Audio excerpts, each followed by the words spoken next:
Welcome to Everything Co-op, bringing you information on how cooperatives can help improve your quality of life.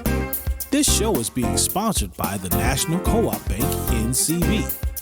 The NCB is dedicated to strengthening communities nationwide for the delivery of banking and financial services for the nation's cooperatives, their members, and other socially responsible organizations. For more information on the power of community ownership, visit ncb.coop. That's ncb.coop.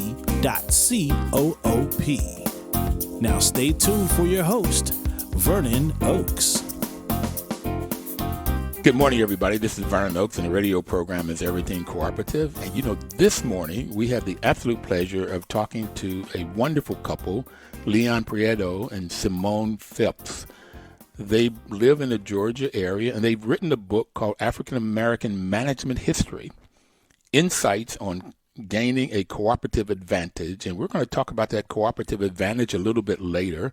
But right now, I would just like to learn a little bit about the two of them. So first up, where are you all from? Where did you grow up? Well, I am originally from Trinidad and Tobago, and so is Leon. Okay. So, Leon, what schools did you go to there? In Trinidad. Well, I'm from South Trinidad. Simon is from South Trinidad as well, but I'm from the real South, so Deep South. The neighborhood, the ghetto, is that what you're trying to tell me? Well, the cultural capital of Trinidad and Tobago, okay. So a lot of our culture, like calypso music, soca artists, they all stem from my neck of the woods. So Simon is from an area called San Fernando, and I attended, school in my hometown. But Simone, she attended like the elite high schools, so me being married to her, I'm punching above my weight class a little bit. You are? Is that right, Simone? Well, I no comment on that, but he did about the cultural capital that he mentioned. He said all of the cultural icons came from there. I will say many come from his neck of the woods, but not all. There are a lot of them from my neck of the woods as well. So I just wanted to make sure we got that in. So the calypso is African beat, African from the motherland?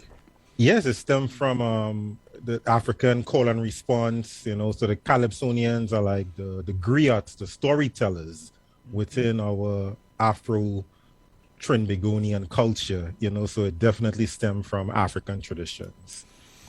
So did you go to, was it public school, or did you went to Leon and she went to private school, the elite? So is that what it was like?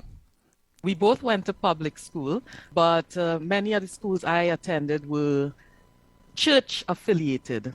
So they're public, but they're also connected with the church. So one of my elementary schools was an Anglican school, and my high school was a Presbyterian school. All girls. Yes, I went to all girls schools while I was in Trinidad and Tobago. And you went to all boys school, Leon? I wish I could have get into the all girls school, but that wasn't the case. I went to co-ed schools back home, but same gender schools tend to be the more elite schools in Trinidad. I was just a regular Joe, in Trinidad, but it was a good experience all the same. So did the British occupy Trinidad? I hear the accent, more British accent? We were a colony of England for some time. Mm-hmm. Before the British, the Spanish were our colonial masters, and then the British defeated them and took control of Trinidad and some other islands as well. And once upon a time, we used to speak French patois, French Creole, similar to Haiti. Even though we were colonized by the Spanish first, most of the masters of the plantations, they were Frenchmen, and many of the enslaved Africans spoke a French patois, which was its own language, which stems from African languages and also French as well. But it's now a dying language in Trinidad. Unfortunately, yes. Mm-hmm. So you all grew up in Trinidad, in the southern part of it, in the community where there is great culture stemming from Africa. And Simone was with all girls in school with a religious background, the church Okay. Yes. So they brought you up right, but Leon didn't. I know. Okay. Yeah, I graduated, thank you, Lordy, from high school. So where'd you guys meet? Did you We know each met other in Trinidad? We did not. We met in undergraduate, at the undergraduate level. We both attended Claflin University, which is an HBCU, historically black college and university in Orangeburg, South Carolina. So we both ended up there. He was a year ahead of me at Claflin. And so that is where we met. Oh yeah, and thank goodness I was a year ahead of her. She needed a lot of guidance when she started college. Did she? You know? Yeah. That is not true. And you I were, was very self-directed. but he was there to help you. I know. Okay, Yes, yeah, he did. He did give advice, being the older one, having a year more experience with college life than I did. He did provide some guidance. I will admit that. Some advice, yes. Yeah. I'm taking all the credit I could get. Yeah. So what year did you all meet? Was that your first year there, Simone? Did you meet him as a freshman? It was, yeah, that's correct. 2001. 2001. And so he just took on to be your tutor. Okay, to help you out. He took it upon himself, yes. Okay. I didn't need that much help, though. Don't think that, he saved me from from going off course or anything like that. Yeah, but he's going to take all the credit. I got that already. Okay. Yes. Okay. Leon, what did you major in college? I majored in management at Claflin, so in high school I did like the equivalent of like AP history courses. So I had a love of history. But when I attended Claflin, I decided, you know what, I'll take the advice of folks and do something practical. So just a boring business major at Claflin, But I always maintain a love for Black history throughout. And Simone, what about you? I did management information science. So it was a mix of management and computer science. And I realized quite early on that I loved the management much more than the computer science. And so when I graduated, I focused more on management. So 2001, you're at Claxton. You graduated when? I graduated in 2005 from Claflin. Okay. And Leon, did you graduate in 2005 or 2004 or 2006? Where did you? Oh, 2004. Oh. Yeah, I was yeah. He's trying to figure out if you were super senior. Hey, nothing wrong with that. But No. It's not. I finished, for as long as you finish, then went on to do my MBA at Georgia Southern University in the big town of Statesboro, Georgia. That was a interesting experience, and that's for another show. So that's your MBA. So where did you go Yes. get your doctorate? At Louisiana State University in Baton Rouge, Louisiana. Wonderful, wonderful experience. Baton. And then I got bored recently and I did a master's in history from Harvard, which was a really interesting experience as well. Yeah. Okay. Simone, what about you? You graduated in 2005. And I took a year off and I worked at the university. And then I did my MBA at Ohio University in Athens, Ohio. Took another year off, went back to my alma mater, Claflin, and worked there again. And then also did my PhD at Louisiana State University. If Leon were to tell the story, he'll tell you that I followed him to LSU. But Of course. again, Of course. that is not the case. They had a wonderful program that I wanted to be a part of, and that is how I ended up there. So, Leon, when did you get your PhD from Louisiana State? What year? 2010. Yeah, 2010. Summer 2010. And Simone? Summer 2011. You see the pattern, right? I got it. I got it. I say no more. You just carry her along, take her across the finish line, okay? Okay, show her the way. So did you all do the same kind of research or the same emphasis in your PhD program? Very much so. Our research interests revolves around management history, and in particular, African American management history and the histories of minorities, be it gender, race, etc. And we felt it was being underrepresented in the research, and we just decided to fill that void, fill that gap. Definitely. We realized that people that look like us were noticeably absent from research, from the textbooks, and so we wanted to highlight those hidden figures, as you might want to call them, that and their contributions to give them more of a presence in education and in research. And also we wanted to use that to show the link between organizations and society, and how organizations can impact society for the better. And so we're very interested in social innovation and social sustainability as well, and how we can better the minority experience in society. So, Simone, I have it that Leon was guiding you through life and helping you to get your degrees and telling you which schools to go to. I got that, okay? But when did he come to his senses and ask you for that first date? When did he finally say, That was right before he graduated from LSU. I guess he realized, he was about to leave, and he didn't want anyone else to scoop me up while I was still there for my last year. And that's when he took me out on a proper date. Because being friends for so long, we've always hung out, but we've never dated. Yeah, so that was when he took me on a proper date. And so when did he get on both of his knees and beg you to marry him? When did that happen?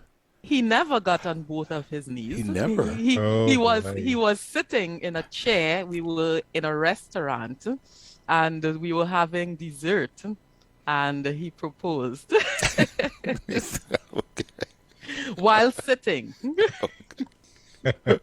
Okay. That's her version of events. Okay. All right. What's the truth, Leon? What's the truth? I have to hear this. I choose to plead the fifth at this moment. All right. Your mama didn't raise no stupid people. I got that. Okay. All right. Okay. So that was 2010. When did you get married? We got married in 2012. 2012. So after you graduated in 11, Yes. you all got married in 2012 in Trinidad, I assume. No, actually, we had a destination wedding in St. Lucia. Oh. Another beautiful island in the Caribbean, yes. Yeah, my family is too big in Trinidad. We couldn't have it there. I couldn't feed all those people. My family was just way too big. Okay. Family and friends. So you went to St. Lucia to get married with a smaller wedding party, I take it then. Okay. Yes. Yes. Okay. Okay, so Leon, I got that you are extremely intelligent, so intelligent you asked this beautiful lady to marry you. And do you have any children? Yes, we got two wonderful boys, Jayden and Levi. So Jayden is almost 3 years old, and Levi is almost 8 months old. So they are two rambunctious boys, but we love them. Okay, so Rambunctious, but very loving. very loving, and I'm sure very, very intelligent coming from both of you guys. So we're going to take our first break here, and then we're going to come back and talk about what a cooperative advantage is. I like your love story. I think we could do a movie on that. That sounds wonderful. Thank you, guys. Thank you for joining us, and we'll be right back. Please don't touch that dial. Your news talk station.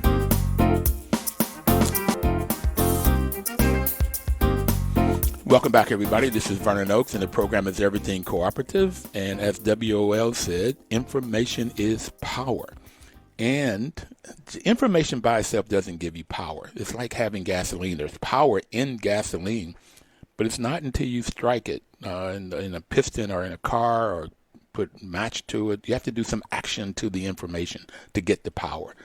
So in this case, we're talking to Leon Prieto and Simone Phipps. They're going to give us information. We talked about this wealth of knowledge that they have gotten in getting their PhDs and masters. Leon has 2 master's degrees in business and in history.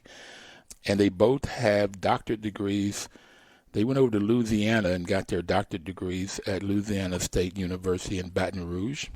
I call it Baton Rouge.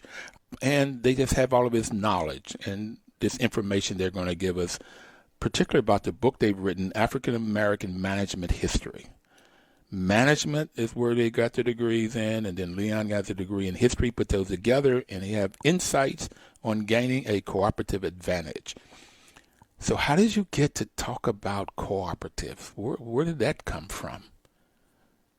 Well, when we were doing our research on these hidden figures in African American business, historically, we realized that a major theme that helped them succeed was cooperation.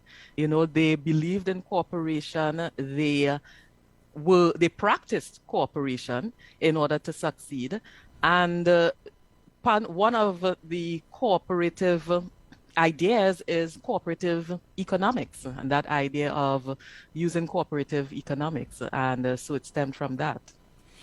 So, Leon, who are some of these hidden figures that you all studied? One of the main figures in our book, African American Management History, is Charles Clinton Spaulding. He was a management pioneer, not just in the Black community, but in general, and he received worldwide recognition recently by Thinkers 50. And he actually got his start working in a co-op. So he understood the importance of cooperation early on.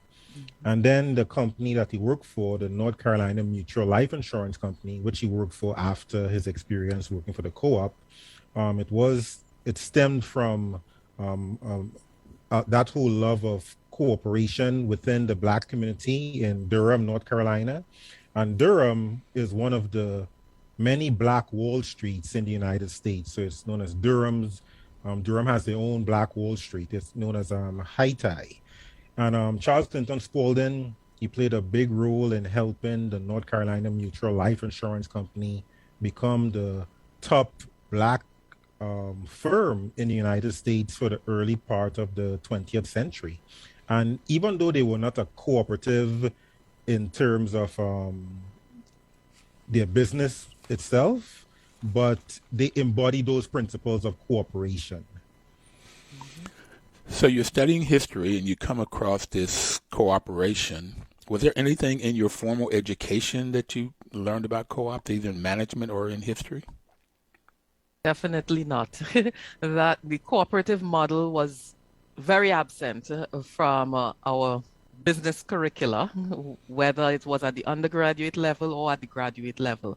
And that's unfortunate, because it's an alternative model to business that can be very useful, especially if you belong to a group of people that lack in resources and that can benefit from this idea of pooling resources together and having that democratic ownership, so you can have more of a voice in order to make decisions, etc.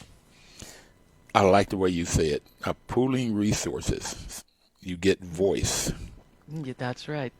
And those resources could be money. It could be skills. It could be land.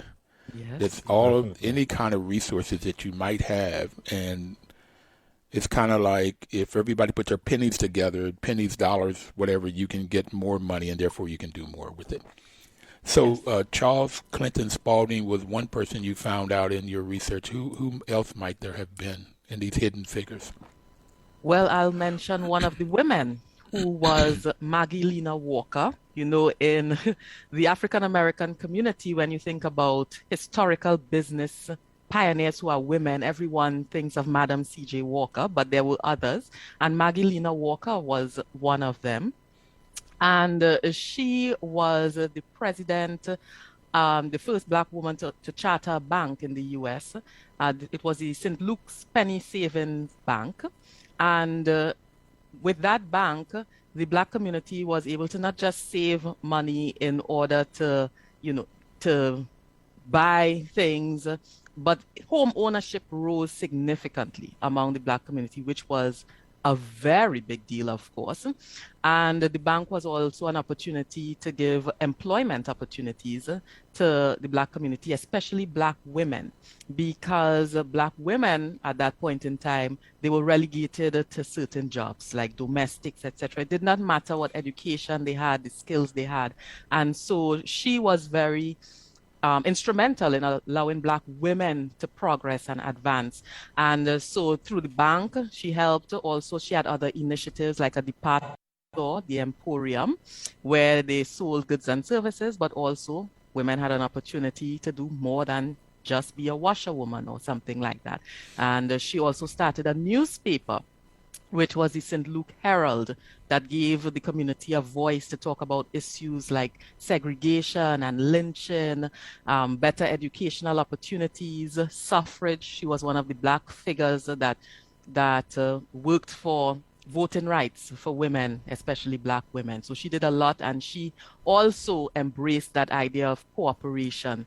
She had a number of speeches. She was very articulate, and she spoke a lot about cooperation, and she usually used the term unity, about coming together and working together in order to make work and make business, as she said it.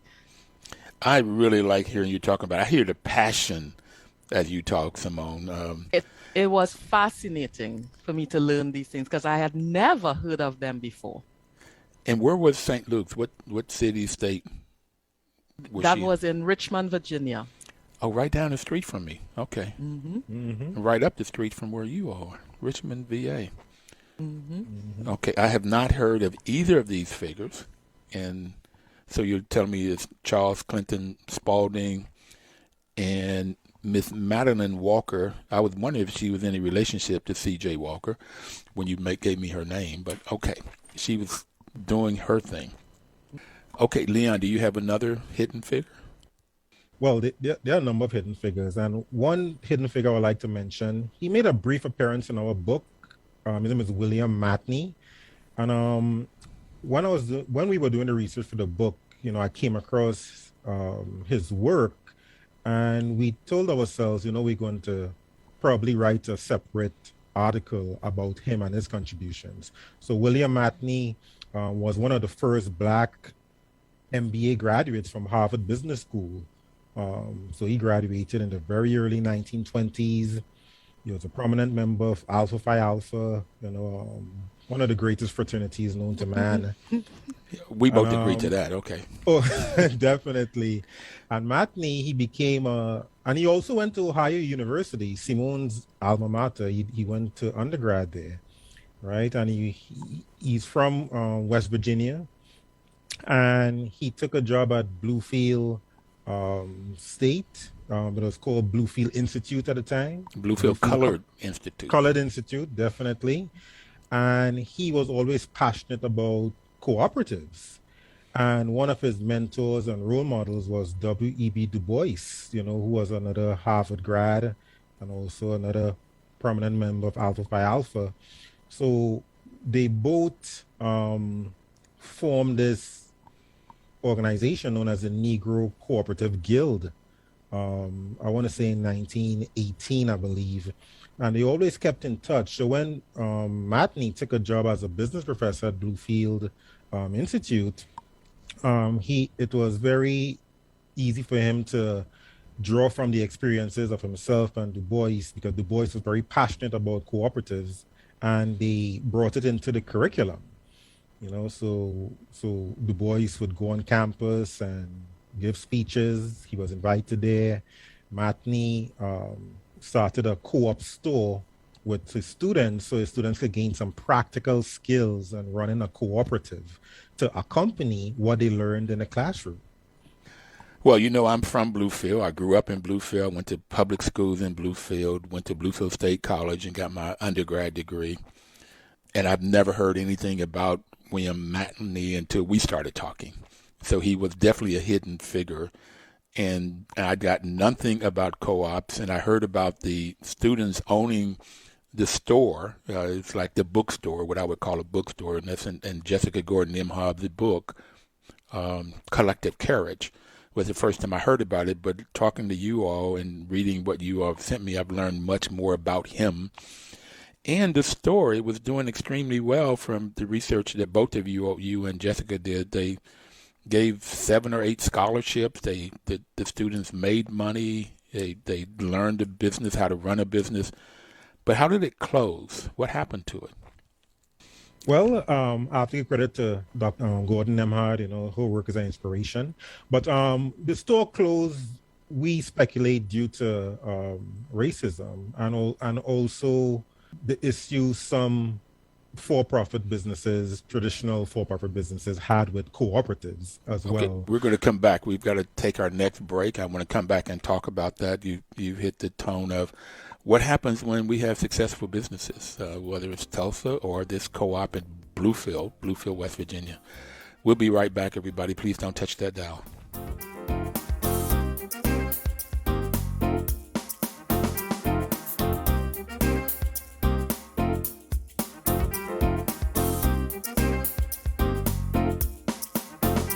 Your news talk station. Welcome back. This is Vernon Oaks, and the program is Everything Cooperative. This program is, we're in our 8th year already, and National Cooperative Bank has been our sponsor. They've been our friends. They have been our cheerleaders. They give us information about what's going on in the cooperative world, because their mission is to help cooperatives and their members by providing innovative financial services. And they've just been a great partner in this process of giving people information about cooperatives. Because cooperatives, as we've already heard from Leon and Simone, they're hidden figures. Black folks that have had cooperatives. And when I talked to Jessica Gordon-Nemhard, she did 15 years of research. When she first started researching, she was told that black folks don't do co-ops. We're not into that. That's a white hippie thing. And to find that there's not only hidden figures, but there's a hidden history of blacks in co-ops.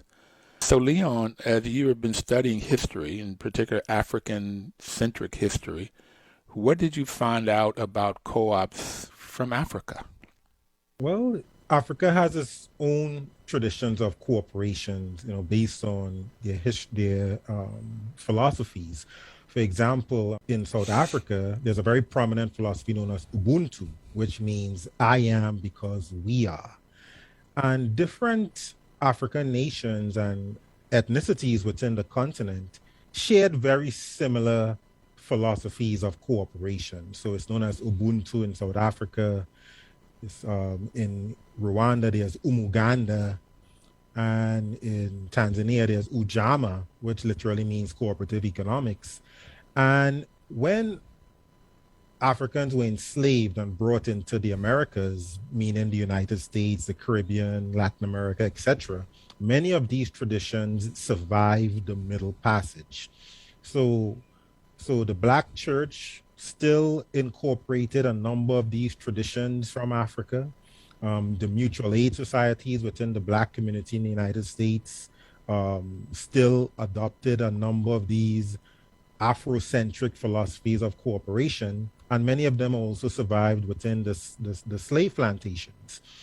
So our traditions, the African traditions, didn't die. It manifested itself in unique forms within the United States.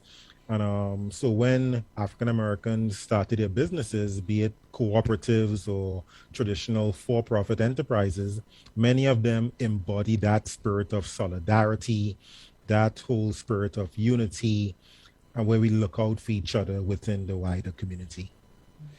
Looking out for each other. I like that. Definitely. Because in this Western culture from England or from Europe, is I am because I am. The focus is on me. I am it's because I am. It's very individualistic. Yeah. Mm-hmm. And from Africa is I am because we are. I am because you are, and you are because I am. So it's a whole different focus in philosophy and supporting each other. And that's what I like you said, solidarity and unity. So did you see this at all in Trinidad as you were growing up? What was brought over from Africa in the Middle Passage? Absolutely. I was part of informal cooperatives back in Trinidad. And for example, there's this thing known as a Susu, which is a rotating savings informal cooperative, if you like. And it's a way for members of a community to contribute money in sort of a rotating merry-go-round fashion, and we wait for a certain point in time to collect our hand, that's what we called it, where we collected the money that we put in. And it was a nice way to save money in the community, so people would use that to buy a car or to start a business. I even used the money to purchase a plane ticket to attend college in the United States. And I had a greater trust in my community, Susu, more so than the bank at the time. I was one of those people who was very distrustful of the bank for whatever reason. And I had more trust in my community and our way of pooling resources more so than a formal system like the bank. But Susu came from West Africa, and they even call it Isusu in, I want to say, Ghana and Nigeria, and it's still practiced there. It's practiced in Kenya. It's known as Chama. The Jamaicans call it partner. Trinidadians call it Susu. It was a big part of life for me growing up in the Caribbean. So I think it's very formal. You say informal. I think it's very formal in the community, because the people in the community decide how it's going to work. Okay? Yes. It's informal in that there's no laws, nothing written down, and Correct. So I get that. Formal but informal in the Western world, but in the community, it's extremely formal, and there is trust, which is a critical piece of cooperation. There's structure, so it's structured so that there's no chaos. Yes. And you're right, Vernon, and trust is a key component, because if you're known as being a person who is very irresponsible within the community, you're not going to be allowed to join a Susu, because we will not depend on you to provide your hand on time. So that's a very good clarification it just gave. And I have it. When I first heard about Susu, it was like, if there's 10 of us, the two of you all and me, and the 10 of us put in $100 a month. Okay. So 10 of the $100 a month, there's $1,000 that goes in every month, and maybe the hand is $1,000. Mm-hmm. Okay. And I say, I want mine first. The first month, okay, everybody put up at 100. I want mine. But then what makes me continue to pay after I've got my hand? That's where trust comes in. That's where trust comes in. It requires a lot of discipline. And we really admire the research of Caroline Shanaz Hussein. She's doing some really incredible work looking at Susus and other ROSCAs, rotating savings credit associations, But you can't just choose anyone to join a Susu. You gotta really vet that person as well. And usually the person who runs a Susu, they are very highly respected in the community. And you don't want to cross them. Uh-oh. Okay. And I understand from the conversation with Caroline is that most of the time they're women. And the woman is called the mom, the boss. They have different names for them, like you have different names for the Susu, the banking system. You must have been very young to buy a plane. You must have been 17, 18 years old if you got in a Susu to get the money to come to the U.S. So how old are you when you start this? Or how old were you, Leon, when you got into the Susu? I started as a child. It was for pocket change, pretty much. Like we would have Susus, informal Susus within my elementary school, among friends, and sometimes the teachers would also participate, So it was something that was a very big part of my culture growing up in Point Fortin, Trinidad and Tobago, so from a child. So it was something I grew up with and always knew as legitimate. Wow. What's interesting, as a child at 13, I remember having a thought that if there were 6 of us, my mother and father and 6 children, and we were making 25 cents an hour cutting grass and cleaning people's houses or offices, that if we all pooled our money, that we wouldn't want for anything. That 6 kids and my mom and dad. My father worked on a railroad. My mother by then had gone back to college and graduated magna cum laude with 6 kids, and she started teaching. I didn't learn until she passed that she majored in business. That was I didn't even know that, and I was wondering what it would have been like in the 50s for a black woman in Bluefield to start a business. But she taught. But what would it have been like if we had pooled that money? And that was not in our culture at all in West Virginia.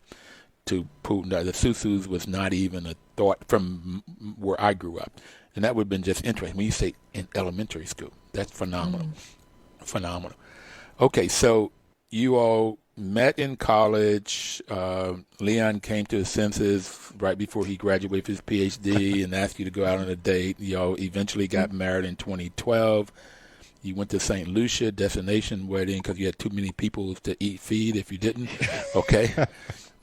And you went back to Harvard and got a master's in history and studying Afro-American history. And you combine these two to get Afro-American management history. That is just absolutely phenomenal.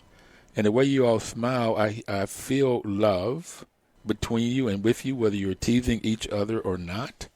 And I also get that Simone is the most intelligent of the two of you. Now, I'll say that, Leon, because I want to get invited to dinner, okay? I'll say that. Hey, I'll say it as well. As I mentioned, I punch above my weight class with Simone, So. Got smart there, okay. Your mama didn't raise no fool. Okay, I got you there. I got you. So you teach at 2 different colleges. What is that like? Simone, you at Middle Georgia State University, and Leon, you at Clayton State University. And how did you manage that? How is it like teaching at 2 different colleges? And how do you all manage that from taking care of the kids and figuring out how you do your lesson plans and going and teaching and all of that? How does that work? Well, I think it is it's a good thing to be at 2 different universities because we're able to have different perspectives of how things are done. It's always great to have another perspective instead of just doing things the same way. And so I appreciate that fact. In terms of juggling things, it's useful that our schedules are different. So usually we work every day of the week, but he teaches class usually on a Monday and a Wednesday, and I usually teach classes on a Tuesday and Thursday. Oh, fantastic. So we can, fix our schedules so that somebody is available for the kids. Yeah. And so you're off Friday, Saturday, and Sunday, which is cool, at least from teaching. We don't have to go into the office, but we are usually in the home office getting work done.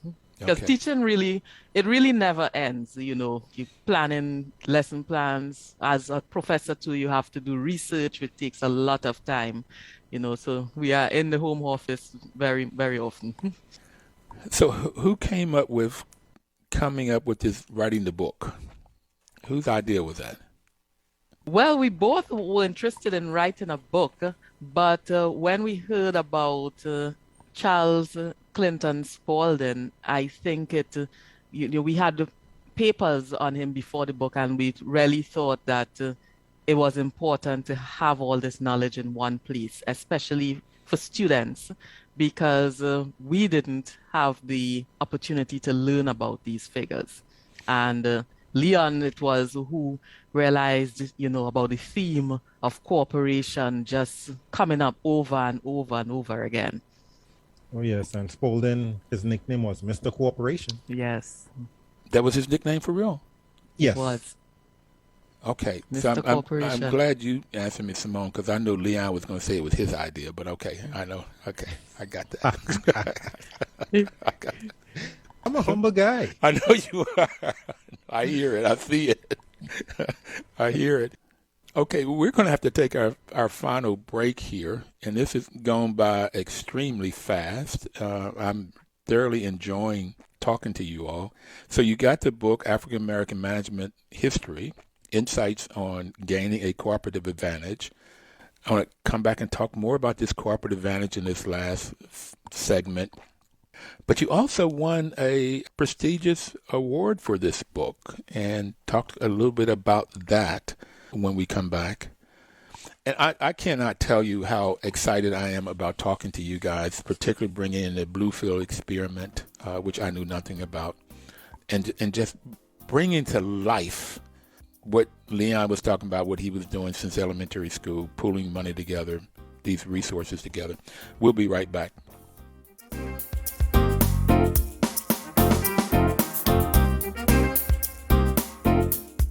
Your news talk station. Welcome back, everybody. This is Vernon Oaks, and the program is Everything Cooperative. We have Mr. Leon Prieto and Ms. Simone Phipps, who is with us today. And I really want to talk about African American management history, insights on gaining a cooperative advantage. And Simone, you said that Leon had come up with this cooperative part of the book. You said you wanted this history management. Where did Leon did you get this cooperative advantage, and what is cooperative advantage? Well, it was a theme I saw throughout a number of these figures we were researching. I was like, they all talked about cooperation. They may not have all used the same word, but it still screamed out at me.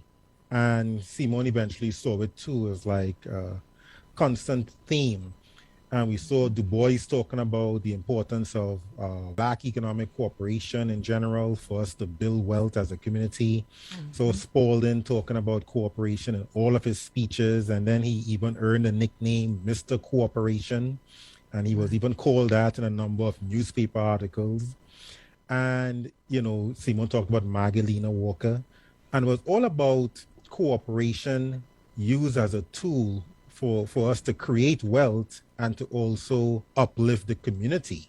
Mm-hmm. So this whole idea of cooperative advantage is pretty much the positive benefits that an organization possesses due to its people-centered, more humanistic approach to really engendering a spirit of care and community, meaningful dialogue and consensus building for the benefit of the employees, the customers, and the community. So a big part of cooperative advantage is the idea of social sustainability. How do we uplift our communities? How do we help our communities create wealth and share in the gains of this organization for the benefit of everyone, not just one or two capitalists that run the firm? Mm-hmm. So we should mention as well that when we conceptualize cooperative advantage, that we did get inspiration from Ubuntu, which we mentioned as I am because we are, because the three main tenets of Ubuntu are spirituality, dialogue, and consensus building. And as we conceptualize cooperative advantage, that idea of spirituality is not just about religion or religious ideals, but really about people's well-being, caring about people's well-being. So there's a focus on making sure that we are thinking about others and not just about self-interest, but how can we behave in a manner as an organization that's going to seek the interests of all stakeholders. So this is one of the reasons I love co-ops. You talk Ubuntu spirituality, you said dialogue, I call it communications, and then caring about one another, the golden rule, caring about each other. And so co-ops care about people first, the planet second, and then profit. Mm-hmm. Where in the capitalistic system, it's profit, profit, and profit. And that's what's unfortunate. And if you go back to Adam Smith in your history, Leon, you find out he talked about profit, but he also talks about people and caring for people. But that gets lost in the capitalistic system. And you have a term for capitalism. What do you call it? Unbridled capitalism. So we're not against capitalism in itself, but the unbridled capitalism where all you care about is money. That's the problem. Yeah, and I'm glad you mentioned Adam Smith. People always talk about Wealth of Nations, but they forget his other book, Theory of Moral Sentiments. He talked a lot about showing empathy and sympathy towards others, and that's the part that gets lost. Everyone is focused on the invisible hand and just generating tremendous profits, but they don't care about community. They don't care about other stakeholders in a systemic fashion. So I'm happy you mentioned Adam Smith. So, because in my MBA, and I got mine at Stanford, they let me in, and I'm from the south side of Bluefield. Okay. And it was all decisions was made on what's the greatest return of investment, ROI. What's the greatest return on investment? But that was to the stockholder. That was to the capitalist. What's the greatest return on investment? Great. And so you made all decisions, and it was unfortunate that wasn't the criterion. There was no other criterion that brought up what's best for society. No, that wasn't in the conversation. What's best for the employees? That was not in the conversation. Not even what's best for the customer, unless what's best for those things gave you a greater return on investment. It was all centered there. Okay. Spirituality, communications, caring about each other, Ubuntu, and you get people like Du Bois and Mr. Cooperative, compared to, Adam Smith was there too, but people just don't hear him. They don't hear that second part of him. No, they really don't, and it's time for people to just stop looking at his work in a myopic fashion and look at it in a more complete way. And in the same token, look at the thinkers from other parts of the world, the racialized world, African-American thinkers as it relates to cooperation and cooperatives in general. They should be part of the curriculum. They should be part of the conversation. Invite them to serve on corporate boards. One of the first Black people who got invited to serve on a corporate board was a fellow West Virginian from your neck of the woods, Leon Sullivan. And he helped humanize General Motors. And he also believed in cooperation as well. And he helped fight apartheid while sitting on the corporate board of General Motors. So this whole theme of cooperation is very powerful. It could actually change this economic system to be a more just system that helps those who are experiencing inequities and, a lot of challenges. And it can make capitalism much more humanistic. So I have it.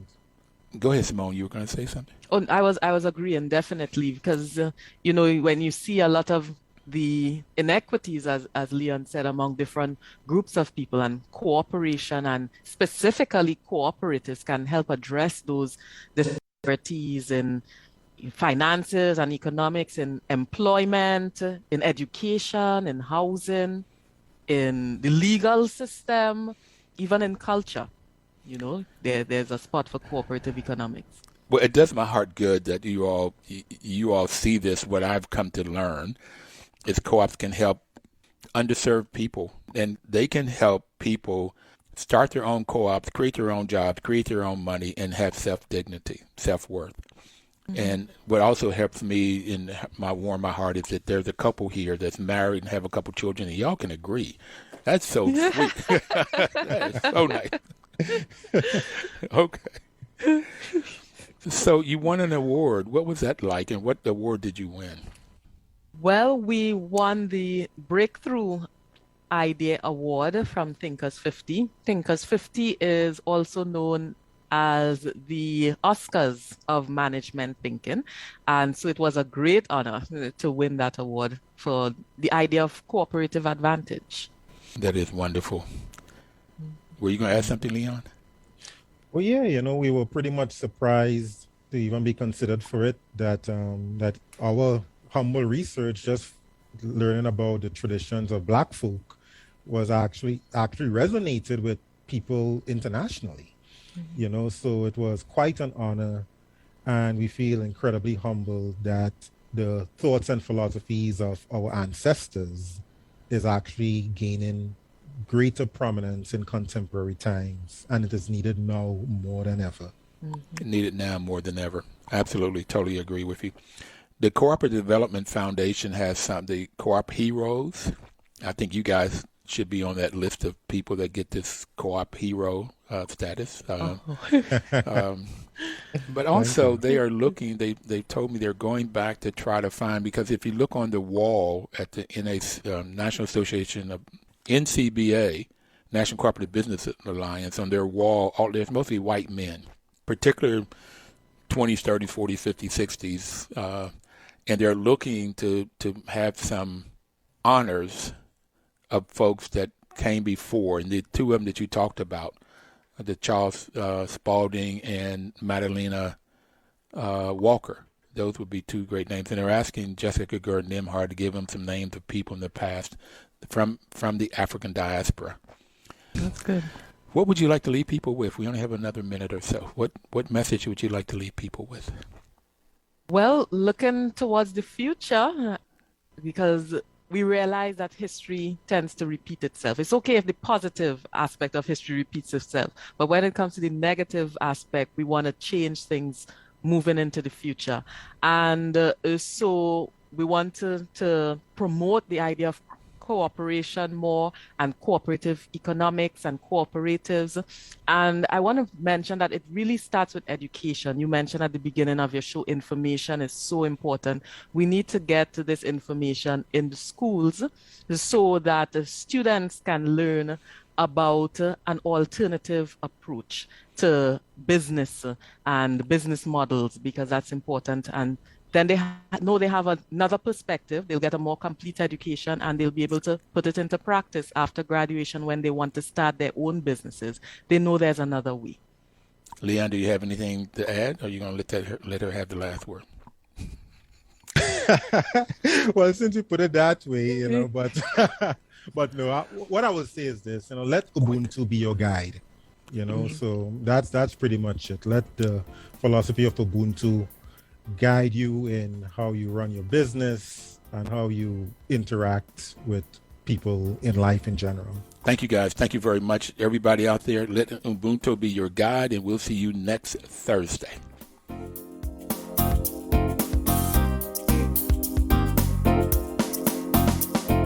Your news talk station.